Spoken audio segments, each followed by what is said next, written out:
Hi friends, target YouTube ಚಾನಲ್ಗೆ ತಮ್ಮೆಲ್ಲರಿಗೂ ಆತ್ಮೀಯವಾದ ಸ್ವಾಗತ. ಇವತ್ತಿನ ಈ ಒಂದು ಕ್ಲಾಸಲ್ಲಿ ನಾವು ವಿಶ್ವ ಪಾರಂಪರಿಕ ತಾಣಗಳ ಕುರಿತಾಗಿ ಚರ್ಚೆ ಮಾಡೋಣ. ಲಾಸ್ಟ್ ಕ್ಲಾಸಲ್ಲಿ ಕೂಡ ವಿಶ್ವ ಪಾರಂಪರಿಕ ತಾಣಗಳ ಕುರಿತು ಚರ್ಚೆ ಮಾಡುತ್ತಿದ್ವಿ. ಸೊ ಇವತ್ತಿನ ಕ್ಲಾಸ್ ಅಂತಂದರೆ ಆ ಒಂದು ಕ್ಲಾಸಿನ ಮುಂದುವರೆದ ಭಾಗ. ಹೌದಾ? ಯುನೆಸ್ಕೋ ವಿಶ್ವ ಪಾರಂಪರಿಕ ಪಟ್ಟಿಯ ಇನ್ನಷ್ಟು ತಾಣಗಳಿದ್ದಾವೆ. ಸೊ ಆ ಒಂದು ತಾಣಗಳ ಬಗ್ಗೆ ಡಿಸ್ಕಷನ್ ಮಾಡೋಣ. ಓಕೆನಾ? ರೆಡಿನಾ? ಸ್ಟಾರ್ಟ್ ಮಾಡೋಣ, ಬನ್ನಿ. ಸೊ ನೈಸರ್ಗಿಕ ವಿಭಾಗ ಅಂತೇಳಿ ಬರುತ್ತೆ, ನ್ಯಾಚುರಲ್ ಹೆರಿಟೇಜ್. ಈಗ ವಿಶ್ವಸಂಸ್ಥೆಯ ಪ್ರಮುಖ ಯುನೆಸ್ಕೋ ವಿಶ್ವ ಪರಂಪರೆಯ ತಾಣಗಳಂತೇಳಿ ಬಂದಾಗ ಟೋಟಲ್ ಎಷ್ಟು ನೋಡ್ತೀವಿ ರೀ? 43 ಇದಾವೆ.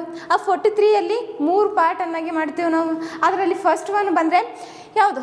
ಸಾಂಸ್ಕೃತಿಕ ವಿಭಾಗ ಅಂತೇಳಿ ನೋಡ್ತೀವಿ. ನೆಕ್ಸ್ಟು ನೈಸರ್ಗಿಕ ವಿಭಾಗ. ಲಾಸ್ಟ್ ಒನ್ ಬಂದರೆ ಯಾವುದು? ಮಿಶ್ರ ವರ್ಗದ ವಿಭಾಗ ಅಂಥೇಳಿ ನೋಡ್ತೀವಿ. ಈ ಥರ ಪಾಠಗಳನ್ನು ಮಾಡ್ಕೊತೀವಿ. ಸೊ ಅದರಲ್ಲಿ ನೈಸರ್ಗಿಕ ವಿಭಾಗಗಳು, ನ್ಯಾಚುರಲ್ ಹೆರಿಟೇಜ್ಗಳ ಬಗ್ಗೆ ತಿಳ್ಕೊಳ್ಳೋಣ. ಹೌದಾ? ಸೊ ನೈಸರ್ಗಿಕ ವಿಭಾಗದಲ್ಲಿ ಎಷ್ಟು ತಾಣಗಳನ್ನು ಸೇರಿಸಿದ್ದಾರೆ, ಆ ತಾಣಗಳು ಯಾವ್ಯಾವು, ಸೊ ಒಂದೊಂದಾಗಿ ಡಿಸ್ಕಷನ್ ಮಾಡೋಣ. ಓಕೆನಾ? ಸೊ ಬನ್ನಿ. ಸೊ ನೈಸರ್ಗಿಕ ವಿಭಾಗ, ನ್ಯಾಚುರಲ್ ಹೆರಿಟೇಜ್ ಅಂತೇಳಿ ನೋಡ್ತೀವಿ. ಸೊ ಇದರ ಅಡಿ ಒಳಗೆ 7 ತಾಣಗಳು ಕಾಣ್ತಾ ಬರ್ಬೋದು. 7 ತಾಣಗಳದಾವು ಈ ಒಂದು ನೈಸರ್ಗಿಕ ವಿಭಾಗದಲ್ಲಿ. ಹೌದಾ? ಸೊ ಅದೇ ಥರ ಮಿಶ್ರ ವಿಭಾಗದಲ್ಲಿ ಬಂದರೆ ಒಂದೇ ಒಂದು ತಾಣವನ್ನು ನೋಡ್ತೀವಿ ನಾವು. ಸೊ ನಿಮ್ಗೆ ತಿಳಿದಿರಬೇಕು, ನೈಸರ್ಗಿಕ ವಿಭಾಗದಲ್ಲಿ 7 ತಾಣಗಳಲ್ಲಿ ಮೊದಲನೇ ತಾಣ ಬಂದರೆ ಕಾಜಿರಂಗ ರಾಷ್ಟ್ರೀಯ ಉದ್ಯಾನವನ. ಹೌದಾ? National park, Kaziranga national park ಅಂತೇಳಿ ನೋಡ್ತೀವಿ. ಈ ಒಂದು ಪಾರ್ಕು ಯಾವ ರಾಜ್ಯದಲ್ಲಿ ಕಂಡು ಬರುತ್ತೆ ಅಂದಾಗ ಅಸ್ಸಾಂ ರಾಜ್ಯದಲ್ಲಿ ಕಂಡು ಬರುತ್ತೆ. ಕ್ಲಿಯರ್ ಅಲ್ಲಾಗತ್ತದ? ಸೊ ಅಸ್ಸಾಂ. ಸೊ ಅಸ್ಸಾಂ ರಾಜ್ಯದಲ್ಲಿ ಕಂಡು ಬರುತ್ತೆ. ಇದನ್ನು 1985ರಲ್ಲಿ 1985ನಲ್ಲಿ ನೈಸರ್ಗಿಕ ತಾಣ ವಿಭಾಗದಲ್ಲಿ ಯುನೆಸ್ಕೋ ವಿಶ್ವ ಪಾರಂಪರಿಕ ತಾಣವೆಂದು ಡಿಕ್ಲರೇಷನ್ ಮಾಡ್ತಾ ಹೋಗ್ತಾರೆ. ಈ ಒಂದು ರಾಷ್ಟ್ರೀಯ ಉದ್ಯಾನವನ ಒಳಗೆ ಘೇಂಡಾಮೃಗಗಳು, ಏಕಕೊಂಬಿನ ಘೇಂಡಾಮೃಗಗಳು ಕಂಡು ಬರ್ತಾ ಹೋಗ್ತವೆ. ಹೌದಾ? 1 ಹಾರ್ನ್ಡ್ ರೈನೋಸೋರ್ಸ್ ಅಂತೇಳಿ ಕರಿತೀವಿ. ಹೌದಾ? ಈ ಕೇಳನ್ರಿ ಎಕ್ಸಾಮ್ ಒಳಗೆ ನಿಮ್ಗೆ, ಏಕಕೊಂಬಿನ ಘೇಂಡಾಮೃಗ ಅತಿ ಹೆಚ್ಚು ಯಾವ ಒಂದು ರಾಷ್ಟ್ರೀಯ ಉದ್ಯಾನವನದಲ್ಲಿ ಕಂಡು ಬರ್ತದೆ ಅಂಥೇಳಿ ಕೇಳಿದಾನೆ. ಅದೇ ಯಾವುದು? ಕಾಜಿರಂಗ್ ನ್ಯಾಷನಲ್ ಪಾರ್ಕ್ ಅಥವಾ ರಾಷ್ಟ್ರೀಯ ಉದ್ಯಾನವನ ಅಂಥೇಳಿ ನಿಮಗೆ ತಿಳಿದಿರಬೇಕು. ಕೇಳಿದಾನ್ರಿ, ಎಕ್ಸಾಮ್ಗಾಗಿದೆ ಕ್ವಶನ್ ಇದು. ಈ ಒಂದು ರಾಷ್ಟ್ರೀಯ ಉದ್ಯಾನವನದಲ್ಲಿ ಅತಿ ಹೆಚ್ಚು ಏಕಕೊಂಬಿನ ಘೇಂಡಾಮೃಗಗಳು ಕಂಡು ಬರ್ತಾ ಹೋಗ್ತಾವೆ. ಇಲ್ಲಿ ಕಾಣ್ತಿದೆ ನೋಡ್ರಿ. ನೋಡಿರಿ. ಸೊ ಘೇಂಡಾಮೃಗಗಳು ಇಲ್ಲಿ ಒಂದು ಪಿಕ್ಚರ್ ಹಾಕಿದೆ ನೋಡ್ಕೊರಿ. ಈ ಒಂದು ರಾಷ್ಟ್ರೀಯ ಉದ್ಯಾನವನ ಇದೆಯಲ್ಲ, ಇದು ಬ್ರಹ್ಮಪುತ್ರ ನದಿಯ ದಕ್ಷಿಣ ದಡದ ಮೇಲೆ ಕಂಡು ಬರುವಂಥದ್ದು ರಾಷ್ಟ್ರೀಯ ಉದ್ಯಾನವನ ಆಗಿರುತ್ತೆ. ಹೌದಾ? ಸೊ ಈ ಅಸ್ಸಾಂ ಅಂದಾಗ ಬಹುತೇಕ ಬ್ರಹ್ಮಪುತ್ರ ನದಿ ದಡದ ಒಂದು ಈ ಪ್ಲೇಸಲ್ಲಿ ನಾವು ಕಾಣ್ತಾ ಬರ್ತೀವಿ. ಹೌದಾ? ಓದಿರ್ತೀರಿ. ಸೊ ಇಷ್ಟು Kaziranga national park. Next second one ಒಂದು ತಾಣ ಅಂತ ಬಂದಾಗ, ಹೌದಾ? ಸೊ ಅಸ್ಸಾಂನ ಮಾನಸ ವನ್ಯಜೀವಿ ಧಾಮ ಅಂತೇಳಿ ಕರಿತಾ ಹೋಗ್ತೀವಿ. ಮಾನಸ ವೈಲ್ಡ್ ಲೈಫ್ ಸೆಂಚುರಿ ಅಂತೇಳಿ ನೋಡ್ತಾ ಹೋಗ್ತೀವಿ. ಇದನ್ನು 1985ರಲ್ಲಿ ಯುನೆಸ್ಕೋ ವಿಶ್ವ ಪಾರಂಪರಿಕ ಪಟ್ಟಿಗೆ ಸೇರಿಸ್ತಾ ಹೋಗ್ತಾರೆ. ಹೌದಾ? ಇದು ಈ ಒಂದು ಮಾನಸ ವನ್ಯಜೀವಿ ಧಾಮ ಮಾನಸ ನದಿ ದಡದಲ್ಲಿ ಕಂಡು ಬರುತ್ತೆ. ಮಾನಸ ಕೇಳಿರಲಿಲ್ಲ ಹಾಡು? ಮಾನಸ ಸರೋವರ, ಅದೇ ಸರೋವರ ಇದು. ಹೌದಾ? ಹಾಡ ಸಾಂಗ್ ಕೇಳಿರಲಿಲ್ಲ? ಆ ಒಂದು ಮಾನಸ ನದಿ ದಡದೊಳಗೆ ಈ ಒಂದು ಮಾನಸ ವನ್ಯಜೀವಿ ಧಾಮವನ್ನು ನೋಡ್ತಾ ಹೋಗ್ತೀವಿ. ಹೌದಾ? ಸೊ ಈ ಒಂದು ವನ್ಯಜೀವಿ ಧಾಮ ಇದೆಯಲ್ಲ, ಭೂತಾನ್ ದೇಶಗಳ ಗಡಿಭಾಗಕ್ಕೆ ಹೊಂದಿಕೊಂಡಿರುವ ಮಾನಸ ವನ್ಯಜೀವಿ ಧಾಮವನ್ನು 1973ರಲ್ಲಿ ಪ್ರಾಜೆಕ್ಟ್ ಟೈಗರ್ ಅಡಿ ಒಳಗೆ ಹುಲಿ ಸಂರಕ್ಷಣಾ ತಾಣವನ್ನಾಗಿ ಸೇರಿಸ್ತಾ ಬರ್ತಾರೆ. ಹೌದಾ? ಪ್ರಾಜೆಕ್ಟ್ ಟೈಗರ್ ಅಂತ ಹೇಳಿ ಮಾಡ್ತಾ ಹೋಗ್ತಾರೆ. 1973 ಒಳಗೆ. ಹೌದಾ? ಹುಲಿಗಳ ಬಹಳಷ್ಟು ಅಪಾಯದಂಚಿನಲ್ಲಿದ್ದಾವೆ ಅಂತೇಳಿ ಅವುಗಳನ್ನು ರಕ್ಷಣೆ ಮಾಡೋಕೆ ಈ ಒಂದು ಪ್ರಾಜೆಕ್ಟನ್ನು ತರ್ತಾ ಹೋಗ್ತಾರೆ. ಪ್ರಾಜೆಕ್ಟ್ ಯಾವುದು? ಟೈಗರ್ ಅಂತೇಳಿ ನೋಡ್ತೀವಿ. 1973 ನಿಮ್ಗೆ ತಿಳಿದಿರಬೇಕು. ಈ ಒಂದು ಪ್ರಾಜೆಕ್ಟ್ಗಳು ತಿಳಿದಿರ್ಬೇಕು ನಿಮಗೆ. ಆನೆ ಪ್ರಾಜೆಕ್ಟ್ ಬರುತ್ತೆ. ಹೌದಾ? ಸೊ ಬಹಳಷ್ಟು ಪ್ರಾಜೆಕ್ಟ್ಗಳು ಬರ್ತಾವೆ, ತಿಳಿದಿರ್ಬೇಕು ನಿಮಗೆ. ನೆಕ್ಸ್ಟ್ 1985ರಲ್ಲಿ ಇದನ್ನು ಯುನೆಸ್ಕೋ ವಿಶ್ವ ಪಾರಂಪರಿಕ ತಾಣವನ್ನಾಗಿ ಘೋಷಣೆ ಮಾಡ್ತಾ ಬರ್ತಾರೆ. ನಿಮಗೆ ಆವಾಗಲೇ ಹೇಳಿದೆ, ಕ್ಲಾಸಲ್ಲಿ ಹೇಳಿದ್ದೆ ನಾನು. ಇಲ್ಲಿ ಇಂಪಾರ್ಟೆಂಟ್ ಬಂದರೆ ಯಾವ ಸ್ಥಳ, ಯಾವ ವರ್ಷದಂದು ಸೇರಿಸ್ತಾ ಹೋಗ್ತಾರೆ, ಜೊತೆಗೆ ಯಾವ ಒಂದು ನದಿ ದಡದಲ್ಲಿ ಕಂಡು ಬರುತ್ತೆ, ಯಾವ ರಾಜ್ಯ, ಇಷ್ಟು ಗೊತ್ತಿದ್ರೆ ಸಾಕಾಗುತ್ತೆ ನಿಮಗೆ. ಸೊ ಇದನ್ನು 1985ರಲ್ಲಿ ಯುನೆಸ್ಕೋ ವಿಶ್ವ ಪಾರಂಪರಿಕ ಪಟ್ಟಿಗೆ ಸೇರಿಸ್ತಾ ಹೋಗ್ತಾರೆ. ಓಕೆನಾ? ಸೊ ನೆಕ್ಸ್ಟ್ ಹೋಗೋಣ. ಥರ್ಡ್ ಒನ್ ಬಂದರೆ ಕಿಯೋಲಾಡಿಯ ರಾಷ್ಟ್ರೀಯ ಉದ್ಯಾನವನ ನ್ಯಾಷನಲ್ ಪಾರ್ಕ್, ಕಿಯಲಾಡಿಯೋ ನ್ಯಾಷನಲ್ ಪಾರ್ಕ್ ಅಂತ ಹೇಳಿ ನೋಡ್ತೀವಿ. ಈ ಒಂದು ನ್ಯಾಷನಲ್ ಪಾರ್ಕು ರಾಜಸ್ಥಾನ್ ರಾಜ್ಯದಲ್ಲಿ ಕಂಡು ಬರುತ್ತೆ. ಸೊ ಗೊತ್ತಿರುತ್ತೆ ನಿಮಗೆ ರಾಜಸ್ಥಾನ ಎಲ್ಲಿ ಕಂಡು ಬರುತ್ತೆ, ಈ ಕಡೆ ಪಶ್ಚಿಮಕ್ಕೆ, ಭಾರತದ ಪಶ್ಚಿಮ ಭಾಗಕ್ಕೆ. ಸೊ ರಾಜಸ್ಥಾನ್ ಕಂಡು ಬರುತ್ತಾ. ಈ ಒಂದು ರಾಜಸ್ಥಾನದಲ್ಲಿ ಕಂಡು ಬರುವಂಥ ಕಿಯೋಲಾಡಿಯೋ ನ್ಯಾಷನಲ್ ಪಾರ್ಕನ್ನು 1985 ಒಳಗೆ ಯುನೆಸ್ಕೋ ವಿಶ್ವ ಪಾರಂಪರಿಕ ಸೈಟ್ ಅನ್ನಾಗಿ ಘೋಷಣೆ ಮಾಡ್ತಾ ಹೋಗ್ತಾರೆ. ಈ ಕಿಯೋಲಾಡಿಯೋ ನ್ಯಾಷನಲ್ ಪಾರ್ಕ್ ಬಗ್ಗೆ ತಿಳ್ಕೊಳ್ಳೋಣ. ಸೊ ಏನಿದು ಕಿಯೋಲಾಡಿಯೋ ನ್ಯಾಷನಲ್ ಪಾರ್ಕ್ ಅಂದಾಗ ಇದೊಂದು ರಾಷ್ಟ್ರೀಯ ಉದ್ಯಾನವನ, ಹೌದಾ. ಸೊ ಈ ಒಂದು ರಾಷ್ಟ್ರೀಯ ಉದ್ಯಾನವನಕ್ಕೆ ಭರತಪುರ ಪಕ್ಷಿಧಾಮ ಅಂತ ಹೇಳಿ ಕರೀತಿದ್ರು. ಈ ಒಂದು ರಾಷ್ಟ್ರೀಯ ಉದ್ಯಾನವನ ಅಫ್ಘಾನಿಸ್ತಾನ, ತುರ್ಕ್ಮೆನಿಸ್ತಾನ, ಚೀನಾ ಆಗಿರ್ಬೋದು, ಸೈಬೇರಿಯಾದಿಂದ ಚಳಿಗಾಲದಲ್ಲಿ, ಹೌದಾ, ಕೆಲವೊಂದು ಪಕ್ಷಿಗಳು ಈ ರಾಷ್ಟ್ರೀಯ ಉದ್ಯಾನವನಕ್ಕೆ ವಲಸೆಗೆ ಬರ್ತಾ ಹೋಗ್ತವೆ. ಅಪರೂಪದ ಹಾಗೂ ತೀವ್ರವಾಗಿ ಅಳಿವಿನಂಚಿನಲ್ಲಿರುವಂಥ ಸೈಬೇರಿಯನ್ ಕ್ರೇನ್, ಹೌದಾ, ಅಳಿವಿನಂಚಿನಲ್ಲಿರುವಂಥ ಈ ಒಂದು ಸೈಬೇರಿಯನ್ ಕ್ರೇನ್ ಅತಿ ಹೆಚ್ಚಾಗಿ ಈ ಒಂದು ನ್ಯಾಷನಲ್ ಪಾರ್ಕಲ್ಲಿ ನಾವು ಕಾಣ್ತಾ ಬರ್ತೀವಿ. ಯಾವ national park? Keoladeo national park. ಎಲ್ಲಿ ಕಂಡು ಬರುತ್ತೆ? ರಾಜಸ್ಥಾನ ಒಳಗೆ, ಹೌದಾ. ಎಸ್. ನೆಕ್ಸ್ಟು 1981ರಲ್ಲಿ 1981. So very important exam purpose ಆಯ್ತೆ. ಎಸ್. ಸೊ 1981 ಒಳಗೆ ಚೌಗು ತಾಣವನ್ನಾಗಿ ಇದನ್ನು ಮಾರ್ಪಡಿಸ್ತಾ ಬರ್ತಾರೆ. ಅಂತಂದರೆ ಜೌಗು ತಾಣಗಳ ಬಗ್ಗೆ ಹೇಳಿದ್ದೀನಿ ನಾನು, ಏನಂತ ಹೇಳಿ ಲಾಸ್ಟ್ ಕ್ಲಾಸಲ್ಲಿ ಹೇಳಿದ್ದೀನಿ, ನೋಡ್ಕೊರಿ. ಸೊ ಜೌಗು ತಾಣ ಅಂತ ಹೇಳಿ ಬಂದಾಗ ಈ ಒಂದು ವೆಟ್ಲ್ಯಾಂಡ್ಸ್ ಅಂತೇಳಿ ಕರಿತಾ ಹೋಗ್ತೀವಿ. ಆ ಒಂದು ಜೌಗು ತಾಣಗಳ ಅಡಿಯೊಳಗೆ ಈ ಒಂದು ಕಿಯೋಲಾಡಿಯೋ ನ್ಯಾಷನಲ್ ಪಾರ್ಕನ್ನು ಸಹಿತ ಸೇರಿಸ್ತಾ ಹೋಗ್ತಾರೆ. ರಾಮ್ಸರ್ ಸೈಟ್, ಹೌದಾ. ಈ ಕಿಯೋಲಾಡಿಯೋ ನ್ಯಾಷನಲ್ ಪಾರ್ಕ್ ಕೂಡ ಒಂದು ರಾಮ್ಸರ್ ಸೈಟ್ ಆಗಿರುತ್ತೆ. ಕ್ಲಿಯರ್ ಆಗತ್ತದ. 85 ರಾಮ್ಸರ್ ಸೈಟ್ಸ್ಗಳನ್ನು ನೋಡ್ತಾ ಹೋಗ್ತೀವಿ ನಾವು ಭಾರತದಲ್ಲಿ, ಹೌದಾ. ಅದರೊಳಗೆ ಕಿಯೋಲಾಡಿಯೋ ನ್ಯಾಷನಲ್ ಪಾರ್ಕು ಕೂಡ ಒಂದು. ಅಷ್ಟೇ ಅಲ್ಲದೆ ಮಾಂಟ್ರಿಯೆಕ್ಸ್ ರೆಕಾರ್ಡ್ ಅಂತ ಹೇಳಿ ಬರುತ್ತೆ, ಹೌದಾ, ಅಪಾಯದ ಅಂಚಿನಲ್ಲಿರುವಂಥ ರಾಮ್ಸರ್ ತಾಣಗಳನ್ನು ರಕ್ಷಣೆ ಮಾಡೋಕೆ. ಸೊ ಅದರಲ್ಲಿ ಸಹಿತ ಈ ಒಂದು ನ್ಯಾಷನಲ್ ಪಾರ್ಕ್ ಇರೋದನ್ನು ನಾವು ಕಾಣ್ತಾ ಬರ್ಬೋದು. ಕ್ಲಿಯರ್ ಆಗತ್ತದ. ಎಸ್. ಇಷ್ಟು ಪಾಯಿಂಟ್ಸ್ಗಳು ತುಂಬಾ ಇಂಪಾರ್ಟೆಂಟ್ ಆಗಿರುತ್ತೈತೆ. ಇದು ಮಾನವ ನಿರ್ಮಿತ ಮತ್ತು ಮಾನವ ನಿರ್ವಹಿತ ಒಂದು ರಾಷ್ಟ್ರೀಯ ಉದ್ಯಾನವನ ಆಗಿರುತ್ತೆ. Yes. Yes. Sundarbans, 4th one ಬಂದರೆ. ಸೊ ಸುಂದರ್ಬನ್ಸ್ ರಾಷ್ಟ್ರೀಯ ಉದ್ಯಾನವನ ಅಂತ ಹೇಳಿ ನೋಡ್ತೀವಿ. ಈ ಒಂದು ರಾಷ್ಟ್ರೀಯ ಉದ್ಯಾನವನ ಅಥವಾ ನ್ಯಾಷನಲ್ ಪಾರ್ಕು ಪಶ್ಚಿಮ ಬಂಗಾಳ ರಾಜ್ಯದಲ್ಲಿ ಕಂಡು ಬರುತ್ತೆ, ಹೌದಾ. ಸೊ ವೆಸ್ಟ್ ಬೆಂಗಾಳು. ಇದನ್ನು 1987ರಲ್ಲಿ ಯುನೆಸ್ಕೋ ವರ್ಲ್ಡ್ ಹೆರಿಟೇಜ್ ಸೈಟ್ ಅನ್ನಾಗಿ ಘೋಷಣೆ ಮಾಡ್ತಾ ಹೋಗ್ತಾರೆ. ಈ ಸುಂದರ್ಬನ್ಸ್ನಲ್ಲಿ ಜಗತ್ತಿನ ಅತಿ ದೊಡ್ಡ ಮ್ಯಾಂಗ್ರೋವ್ ಕಾಡುಗಳು ಕಂಡು ಬರುತ್ತವೆ. ಏನಿದು ಮ್ಯಾಂಗ್ರೋವ್ ಕಾಡುಗಳು ಅಂತ ಹೇಳಿ ನೋಡಿದಾಗ ಓದಿರ್ತೀರಿ ನೀವು ಜಿಯೋಗ್ರಫಿ ಒಳಗೆ ಮ್ಯಾಂಗ್ರೋವ್ ಕಾಡುಗಳ ಬಗ್ಗೆ. ಹೀಗಾಗಿ ಈ ಸುಂದರ್ಬನ್ಸ್ನಲ್ಲಿ ಜಗತ್ತಿನ ಅತಿ ದೊಡ್ಡ ಮ್ಯಾಂಗ್ರೋವ್ ಕಾಡುಗಳನ್ನು ನಾವು ನೋಡ್ತಾ ಹೋಗ್ತೀವಿ, ಹೌದಾ. ಸೊ ಕೇಳಿದ ನಮ್ಮ ಕ್ವಶನ್, ಈ ಮ್ಯಾಂಗ್ರೋವ್ ಕಾಡು ಅತಿ ಹೆಚ್ಚು ಎಲ್ಲಿ ಕಂಡು ಬರ್ತಾವ ಅಂದಾಗ ಸುಂದರ್ಬನ್ಸ್ನೊಳಗೆ ಕಂಡು ಬರ್ತಾ ಹೋಗ್ತವೆ ಭಾರತದಲ್ಲಿ. ಕ್ಲಿಯರ್ ಅಲ್ಲಾಗತ್ತದ. ಎಸ್. ಈ ಒಂದು ಸುಂದರಿ ಎಂಬ ಜಾತಿ ಮರಗಳು ಕಂಡು ಬರ್ತಾವೆ, ಅದಕ್ಕೆ ಅದನ್ನು ಸುಂದರ್ಬನ್ಸ್ ಅಂತೇಳಿ ಹೆಸರು ಬರ್ತಾ ಹೋಗುತ್ತೆ ಈ ಒಂದು ಸುಂದರ್ಬನ್ಸ್ ನ್ಯಾಷನಲ್ ಪಾರ್ಕಿಗೆ, ಹೌದಾ. ಇದ್ರ ಹಿಸ್ಟ್ರಿ ಎಲ್ಲ ಗೊತ್ತಿರಬೇಕಾಗತ್ತೆ. ಸೊ ಜಿಯೋಗ್ರಫಿ ಒಳಗೆ ನ್ಯಾಷನಲ್ ಪಾರ್ಕ್ಸ್ ಅಂತೇಳಿ ಬರ್ತವೆ. ಸೊ ಅವುಗಳು ಸಹಿತ ಓದೋದು ತುಂಬಾ ಇಂಪಾರ್ಟೆಂಟ್ ಆಗ್ತಾ ಬರುತ್ತೆ. ಕ್ಲಿಯರ್ ಅಲ್ಲಾಗತ್ತದ. ಎಸ್. ನೆಕ್ಸ್ಟು ಮ್ಯಾಂಗ್ರೋವ್ ಅರಣ್ಯಗಳ ಅಭಿವೃದ್ಧಿಗಾಗಿ ಕೇಂದ್ರ ಸರ್ಕಾರ ಇತ್ತೀಚೆಗೆ, ವೆರಿ ಇಂಪಾರ್ಟೆಂಟ್, ಇತ್ತೀಚೆಗೆ ಮಿಸ್ಟಿ ಯೋಜನೆಯನ್ನು ಘೋಷಣೆ ಮಾಡ್ತಾ ಬರುತ್ತೆ. ಏನಿದು ಮಿಸ್ಟಿ ಯೋಜನೆ ಅಂತ ಹೇಳಿ ನಿಮಗೆ ಎಕ್ಸಾಮ್ ಒಳಗೆ ಕೇಳಿದಾಗ, ಈ ಒಂದು ಮಿಸ್ಟಿ ಯೋಜನೆ ಮ್ಯಾಂಗ್ರೋವ್ ಅರಣ್ಯಗಳ ಅಭಿವೃದ್ಧಿಗಾಗಿ ಜಾರಿಗೆ ತಂದಂಥ ಯೋಜನೆ ಆಗಿದೆ ಅಂತ ಹೇಳಿ ನಿಮಗೆ ತಿಳಿದಿರಬೇಕು, ಹೌದಾ. ಯಾವುದಕ್ಕೆ ಸಂಬಂಧಪಟ್ಟೈತಿ ಒಂದು ಮಿಸ್ಟಿ ಯೋಜನೆ? ಮ್ಯಾಂಗ್ರೋವ್ ಅರಣ್ಯಗಳಿಗೆ ಸಂಬಂಧಪಟ್ಟೈತಿ. ಇಷ್ಟು ಕ್ಲಿಯರ್ ಗೊತ್ತಿರಬೇಕು ನಿಮಗೆ. ನೆಕ್ಸ್ಟ್, ಗಂಗಾ ನದಿಯ ಮುಖಜ ಭೂಮಿಯಲ್ಲಿ ಸುಂದರಿ ಮರಗಳು ಅಧಿಕವಾಗಿ ಬೆಳೆಯುವುದರಿಂದ ಈ ರಾಷ್ಟ್ರೀಯ ಉದ್ಯಾನವನವನ್ನು ಸುಂದರ್ಬನ್ಸ್ ಅಂತೇಳಿ ಕರೀತಾರೆ. ಆವಾಗಲೇ ಹೇಳಿದೆ ನಾನು, ಹೌದಾ. ಸುಂದರಿ ಎಂಬ ಜಾತಿಯ ಮರಗಳು ಅತಿ ಹೆಚ್ಚು ಇಲ್ಲಿ ಕಂಡು ಬರ್ತಾ ಹೋಗ್ತವೆ. ಹೀಗಾಗಿ ಈ ಒಂದು ಸುಂದರ್ಬನ್ ನ್ಯಾಷನಲ್ ಪಾರ್ಕಿಗೆ ಸುಂದರ್ಬನ್ಸ್ ಅಂತೇಳಿ ಹೆಸರು ಬರ್ತಾ ಹೋಗುತ್ತೆ. ಕ್ಲಿಯರ್ ಅಲ್ಲಾಗತ್ತದೆ. S.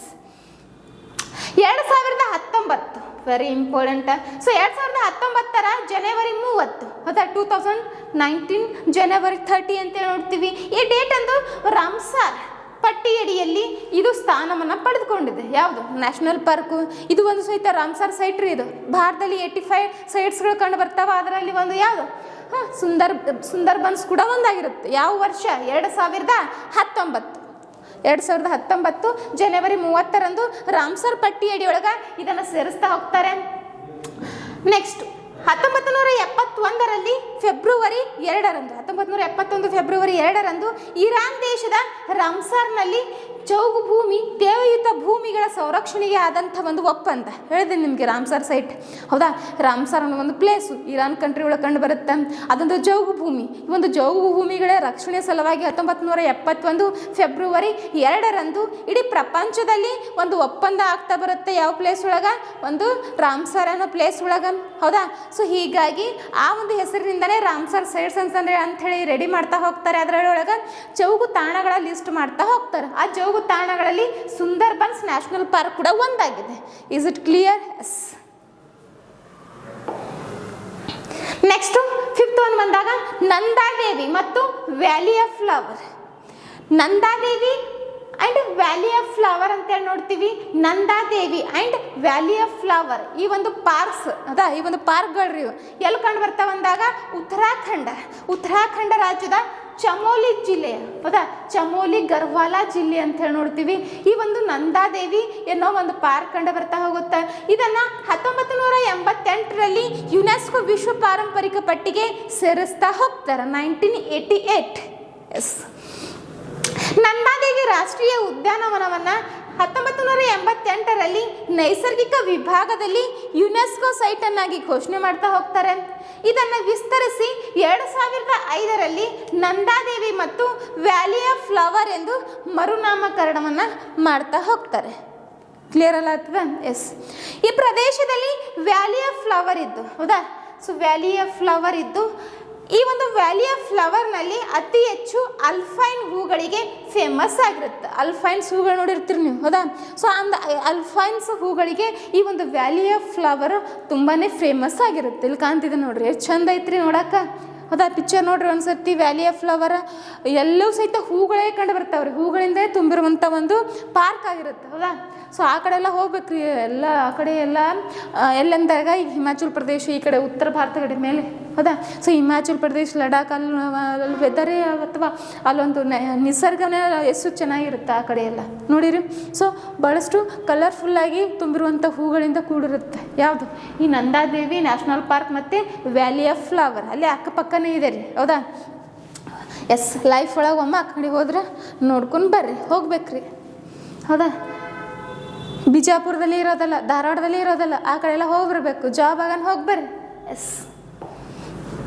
Next 6th one great Himalayan ರಾಷ್ಟ್ರೀಯ ಉದ್ಯಾನವನ ಅಂತ ಹೇಳಿ ನೋಡ್ತಾ ಹೋಗ್ತೀವಿ. Yes. Great Himalayan national park ಇದು ಹಿಮಾಚಲ್ ಪ್ರದೇಶ ರಾಜ್ಯದ ಕುಲು ಜಿಲ್ಲೆ.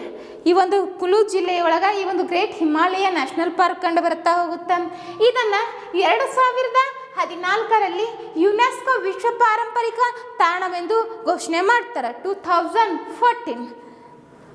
ಈ ಉದ್ಯಾನವನವು ಎತ್ತರ ಅಲ್ಫೈನ್ ಶಿಖರಗಳಾಗಿರ್ಬೋದು, ಅಲ್ಫೈನ್ ಹುಲ್ಲುಗಾವಲುಗಳಾಗಿರ್ಬೋದು, ಜೊತೆಗೆ ನದಿ ಕಾಡುಗಳಿಂದ ಕೂಡಿರುವಂಥ ಒಂದು ನ್ಯಾಷನಲ್ ಪಾರ್ಕ್ ಆಗಿರುತ್ತೆ. ಯಾವುದು? Great Himalayan.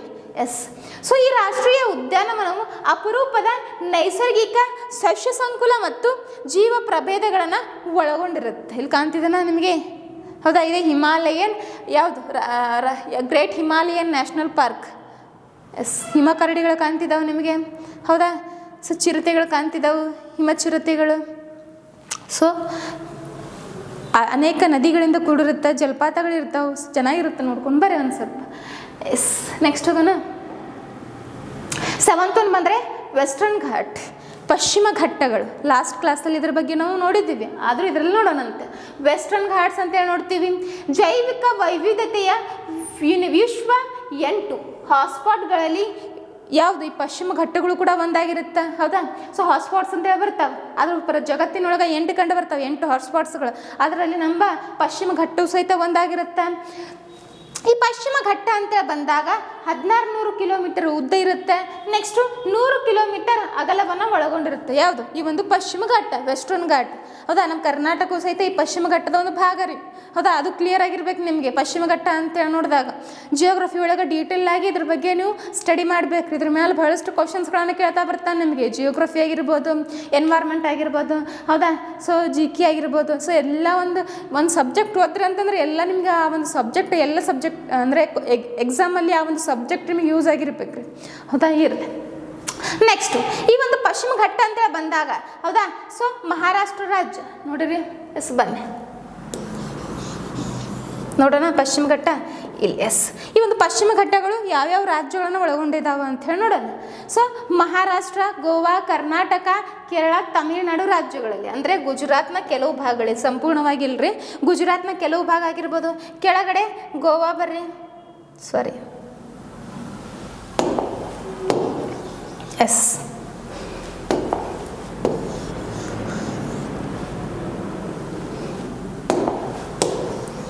ಅರ್ಧ ಭಾರತ ಐತಿನ ಮತ್ತೆ, ಹೌದಾ, ನಮ್ಗೆ ಫುಲ್ಲಿ ಬೇಡ, ನಮಗೆ ಹಾಫ್ ಬೇಕು, ಇಂಡಿಯಾ ಹಾಫ್ ಇಂಡಿಯಾ.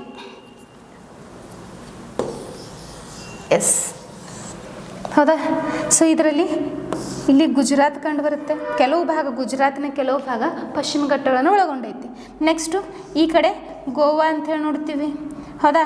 ನೆಕ್ಸ್ಟ್ ಇಲ್ಲಿ ಮಹಾರಾಷ್ಟ್ರ ರಾಜ್ಯ ಕಂಡು ಬರುತ್ತೆ. ನೆಕ್ಸ್ಟ್ ಕರ್ನಾಟಕ, ಹೌದಾ. ನೆಕ್ಸ್ಟ್ ಕೇರಳ, ಹೌದಾ. ನೆಕ್ಸ್ಟ್ ತಮಿಳುನಾಡು, ಹೌದಾ. ಸೊ ಎಷ್ಟು 6 ರಾಜ್ಯಗಳಲ್ಲಿ ಪಶ್ಚಿಮ ಘಟ್ಟವು ಹರಡಿಕೊಂಡಿದೆ ಅಂಥೇಳಿ ನಿಮಗೆ ತಿಳಿದಿರಬೇಕು, ಹೌದಾ. ಸೊ ಈ ಒಂದು ಪಶ್ಚಿಮ ಘಟ್ಟ ಗುಜರಾತ್, ಗೋವಾ, ಮಹಾರಾಷ್ಟ್ರ, ಕರ್ನಾಟಕ, ಕೇರಳ, ತಮಿಳುನಾಡಿನಲ್ಲಿ ಈ ಒಂದು ಪಶ್ಚಿಮ ಘಟ್ಟ ಹರಡಿಕೊಂಡಿದೆ ಅಂತೇಳಿ ನಿಮಗೆ ತಿಳಿದಿರಬೇಕು, ಹೌದಾ, ನೋಡಿರ್ತೀರಿ ನೀವು, ಹೌದಾ.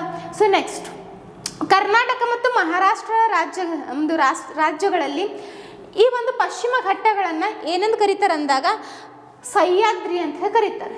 ಈ ಕಡೆ ನಮ್ಮ ಮಹಾರಾಷ್ಟ್ರ ಆಗಿರ್ಬೋದು, ಕರ್ನಾಟಕ ಆಗಿರ್ಬೋದು, ಹೌದಾ, ನಮ್ಮೂರು ಇದು, ಹುಟ್ಟಿದ್ದು ಬೆಳೆದಿದ್ದು ಕಲ್ತಿದ್ದು ಇಲ್ಲೇ.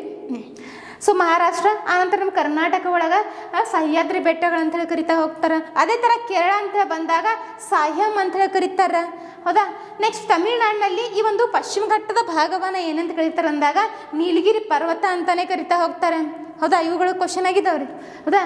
ಸೊ ಹೊಂದಿಶುಬರಿ ಕೇಳ್ಬೋದು, ಸಿಂಗಲ್ ಆಗಿ ಕೊಟ್ಟು ಕೇಳ್ಬೋದು, ನಿಮ್ಗೆ ಹ್ಯಾಂಗೆ ಕೇಳ್ತಾನೆ ಗೊತ್ತಿಲ್ಲ, ಹೌದಾ. ಅವ್ನು ಹ್ಯಾಂಗೆ ಕೇಳಿ ನೀವು ಒಟ್ಟಿನಲ್ಲಿ ರೆಡಿ ಆಗಿರಬೇಕು ಆ ಕ್ವಶನ್ಸ್ಗಳಿಗೆ ಆನ್ಸರ್ ಮಾಡೋಕ್ಕೆ. ಎಸ್, ಸೊ ನೆಕ್ಸ್ಟು ಮಹಾರಾಷ್ಟ್ರ ಮತ್ತು ಕರ್ನಾಟಕದೊಳಗೆ ಸಹ್ಯಾದ್ರಿ ಅಂತೇಳಿ ಕರೀತಾರೆ, ಕೇರಳ ಒಳಗೆ ಸಾಯಂ ಅಂತೇಳಿ ಕರೀತಾರೆ, ತಮಿಳುನಾಡಿನೊಳಗೆ ನೀಲಗಿರಿ ಪರ್ವತ ಅಂತೇಳಿ ಕರೀತಾರೆ, ನೀಲಗಿರಿ ಪರ್ವತ, ಹೌದಾ. ಎಸ್, ನೆಕ್ಸ್ಟ್ 2012ರಲ್ಲಿ ಇದನ್ನು ಯುನೆಸ್ಕೋ ವಿಶ್ವ ಪಾರಂಪರಿಕ ತಾಣವನ್ನಾಗಿ ಈ ಒಂದು ವೆಸ್ಟರ್ನ್ ಘಾಟನ್ನು ಘೋಷಣೆ ಮಾಡ್ತಾ ಬರ್ತಾರೆ. 2012 ಕೇಳನ್ರಿ ಎಕ್ಸಾಮ್ ಒಳಗೆ, 2012ರಲ್ಲಿ ಇದನ್ನು ಯುನೆಸ್ಕೋ ಪಟ್ಟಿಗೆ ಸೇರಿಸ್ತಾ ಬರ್ತಾರೆ. ಯಾವುದು? ವೆಸ್ಟರ್ನ್ ಘಾಟ್ ಅಂತೇಳಿ ನಿಮಗೆ ತಿಳಿದಿರಬೇಕು, ಹೌದಾ. ಯಾವ ವಿಭಾಗ? ನೈಸರ್ಗಿಕ ವಿಭಾಗದೊಳಗೆ. ಅದಕ್ಕೆ ನಿಮ್ಗೆ ಹೇಳಿದ್ದೀನಿ ಯಾವುದು ಯಾವ ವಿಭಾಗದೊಳಗೆ ಬರ್ತೈತಿ, ತುಂಬಾ ಇಂಪಾರ್ಟೆಂಟ್. ಎಸ್, ಸೊ ಕ್ಲಿಯರ್ ಆಯಿತು, ನೋಡ್ಕೊರಿ ಒಂದ್ಸರ್ತಿ, ವೆರಿ ಇಂಪಾರ್ಟೆಂಟ್ ಇದು ಪಶ್ಚಿಮ ಘಟ್ಟಗಳು, ವೆಸ್ಟರ್ನ್ ಘಾಟ್ಸು. ಎಸ್, ಪಶ್ಚಿಮ ಘಟ್ಟಗಳಲ್ಲಿ ಅತ್ಯಂತ ಎತ್ತರವಾದ ಶಿಖರ ಯಾವುದು ಅಂತೇಳಿ ಕೇಳ್ತಾನೆ ನಿಮಗೆ, ಹೌದಾ. ಪಶ್ಚಿಮ ಘಟ್ಟಗಳಲ್ಲಿ ಅತ್ಯಂತ ಎತ್ತರವಾದ ಶಿಖರ, ಪಶ್ಚಿಮ ಘಟ್ಟಗಳು ಬರ್ತಾವೆ, ಈ ಕಡೆ ಪೂರ್ವ ಘಟ್ಟಗಳು ಬರ್ತಾವೆ, ಹೌದಾ. ಸೊ ಇಲ್ಲಿ ನಾವು ಪಶ್ಚಿಮ ಘಟ್ಟಗಳ ಕುರಿತು ಅಧ್ಯಯನ ಮಾಡಾಕತ್ತೀವಿ. ಸೊ ಈ ಪಶ್ಚಿಮ ಘಟ್ಟಗಳಲ್ಲಿ ಅತ್ಯಂತ ಎತ್ತರವಾದ ಶಿಖರ ಬಂದಾಗ ಆ ಒಂದು ಶಿಖರ ಅಣ್ಣಾಮಲೈ ಶ್ರೇಣಿಯೊಳಗೆ ಕಂಡು ಬರುತ್ತಾ ಆನೈಮುಡಿ ಶಿಖರ ಅಂತೇಳಿ. ಎಲ್ಲಿ ಕಂಡು ಬರುತ್ತೆ?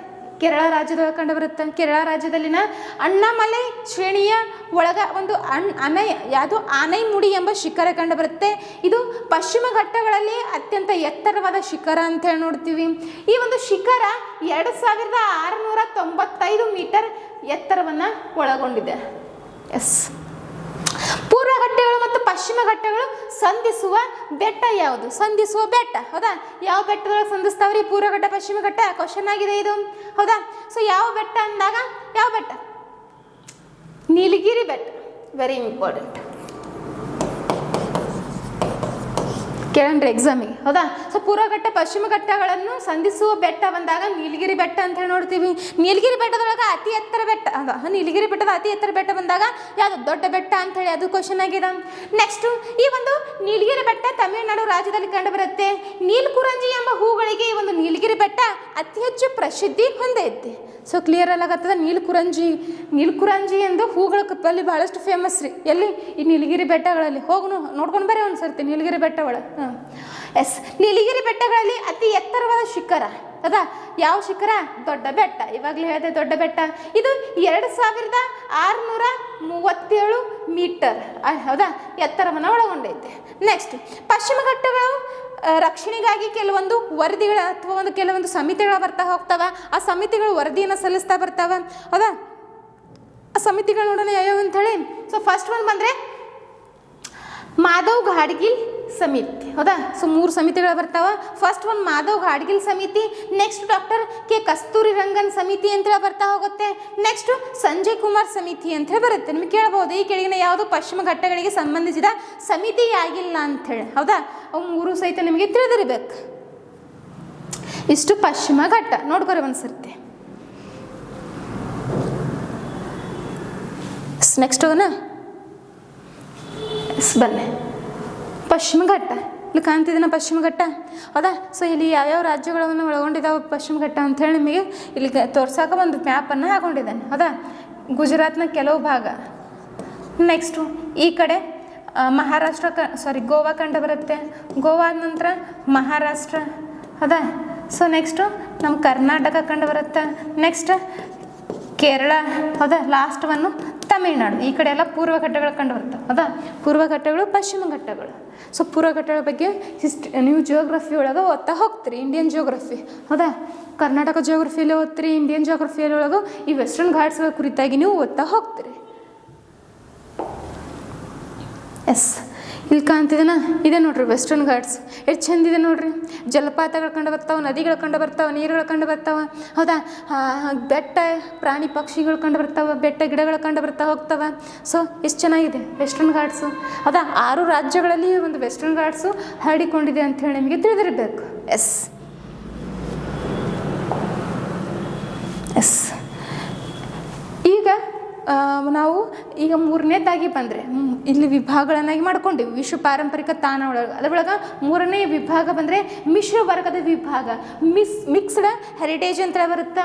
ಇದರೊಳಗೆ ಒಂದೇ ಒಂದು ತಾಣವನ್ನು ಸೇರಿಸ್ತಾ ಹೋಗ್ತಾರೆ, ಅದುವೇ ಕಾಂಚನಜುಂಗ. ಎಸ್, ಕಾಂಚನಜುಂಗ ಕೇಳಿರ್ತೀರಿ ಹೆಸರು. ಈ ಕಾಂಚನಜುಂಗ ನ್ಯಾಷನಲ್ ಪಾರ್ಕ್ ಅಂತ ಬರುತ್ತೆ. ಈ ಒಂದು ಕಾಂಚನಜುಂಗ ನ್ಯಾಷನಲ್ ಪಾರ್ಕು ಯಾವ ರಾಜ್ಯದಲ್ಲಿ ಕಂಡು ಬರ್ತಿದೆ ಅಂದಾಗ ತುಂಬಾ ಇಂಪಾರ್ಟೆಂಟ್ ಆಗ್ತದೆ ಕಾಂಚನಜುಂಗ, ಹೌದಾ. ಸೊ ಈ ಒಂದು ಇಲ್ಲಿ ಕಾಣ್ತಿದೆ ನೋಡ್ರಿ ಕಾಂಚನಜುಂಗ, ಎಷ್ಟು ಚಂದ ಐತೆ ನೋಡ್ರಿ, ಬೆಟ್ಟ ಗಿಡ, ಹೌದಾ. ಸೊ ಕಾಂಚನಜುಂಗ ಹಿಮಾಲಯ ಪರ್ವತದಿಂದ, ಹೌದಾ, ಪರ್ವತದಿಂದ ಕೂಡಿರ್ತೈತಿ ಇಲ್ಲಿ ನೋಡ್ರಿ, ಪರ್ವತದಿಂದ, ಹೌದಾ. ಅಂದರೆ ಹಿಮಾಚ್ಛಾದಿತ ಪರ್ವತದಿಂದ ಕೂಡಿರುವಂಥ ಒಂದು ಸರೋವರ, ಹೌದಾ. ಇಲ್ಲೇ ಒಂದು ನದಿ ಹರಿತೈತಿ, ಹೌದಾ. ಸೊ ನೋಡ್ಕೋರಿ, ಇಂಥ ಎಲ್ಲ ಪ್ಲೇಸ್ಗಳು ನೋಡ್ತಾ ಬರ್ಬೇಕು ನೀವು, ಹೌದಾ. ಈಗ ಯಾವ್ದು ನೋಡಕತ್ತೀವಿ, ಕಾಂಚನಜುಂಗ ನ್ಯಾಷನಲ್ ಪಾರ್ಕ್. ಈ ಕಾಂಚನಜುಂಗ ನ್ಯಾಷನಲ್ ಪಾರ್ಕ್ ಬಂದಾಗ ನೈಸರ್ಗಿಕ ಅಂಶಗಳಾದಂಥ ಇಲ್ಲಿ ಗುಹೆಗಳು ಕಂಡು ಬರ್ತಾವ, ನದಿಗಳು ಕಂಡು ಬರ್ತಾವ, ಸರೋವರಗಳು ಕಂಡು ಬರ್ತಾ ಹೋಗ್ತಾವ. ಅಷ್ಟೇ ಅಲ್ಲದೆ ಪೌರಾಣಿಕ ಕಥೆಗಳು, ಆಚರಣೆಗಳು, ಹೌದಾ, ಪವಿತ್ರ ಅರ್ಥಗಳನ್ನು ಹೊಂದಿದಂಥ ಬೌದ್ಧ ನಂಬಿಕೆಗಳೊಂದಿಗೆ ಸಂಯೋಜಿಸಲಾಗಿರುವಂಥ ಒಂದು ಸ್ಥಳವಾಗಿರ್ತೈತಿ ಅದು ಕಾಂಚನಜುಂಗ. ಇದನ್ನು 2015ರಲ್ಲಿ, ಹೌದಾ, ಯುನೆಸ್ಕೋ ವಿಶ್ವ ಪಾರಂಪರಿಕ ಪಟ್ಟಿಗೆ ಸೇರಿಸ್ತಾ ಬರ್ತಾರೆ. ಯಾವ ಒಂದು ವರ್ಗದಲ್ಲಿ ಅಂದಾಗ ಮಿಶ್ರ ವರ್ಗವ, ಹೌದಾ, ಮಿಶ್ರಿತ ವರ್ಗದಲ್ಲಿ. ಯಾವಾಗ 2015, ಇಂಪಾರ್ಟೆಂಟ್.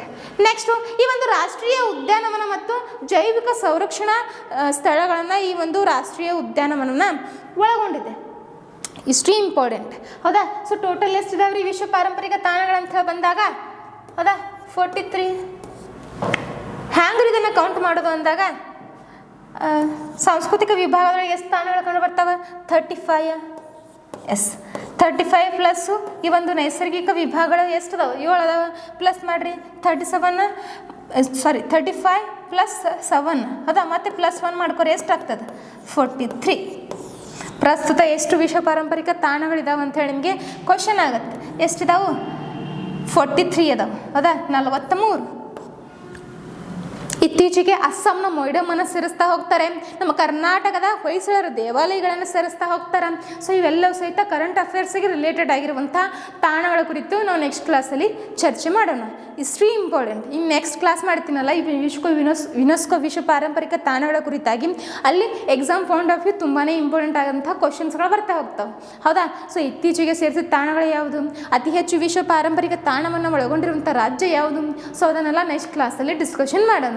ಇವತ್ತಿನ ಈ ಒಂದು ಕ್ಲಾಸ್, ಓಕೆನಾ. Yes, thank you.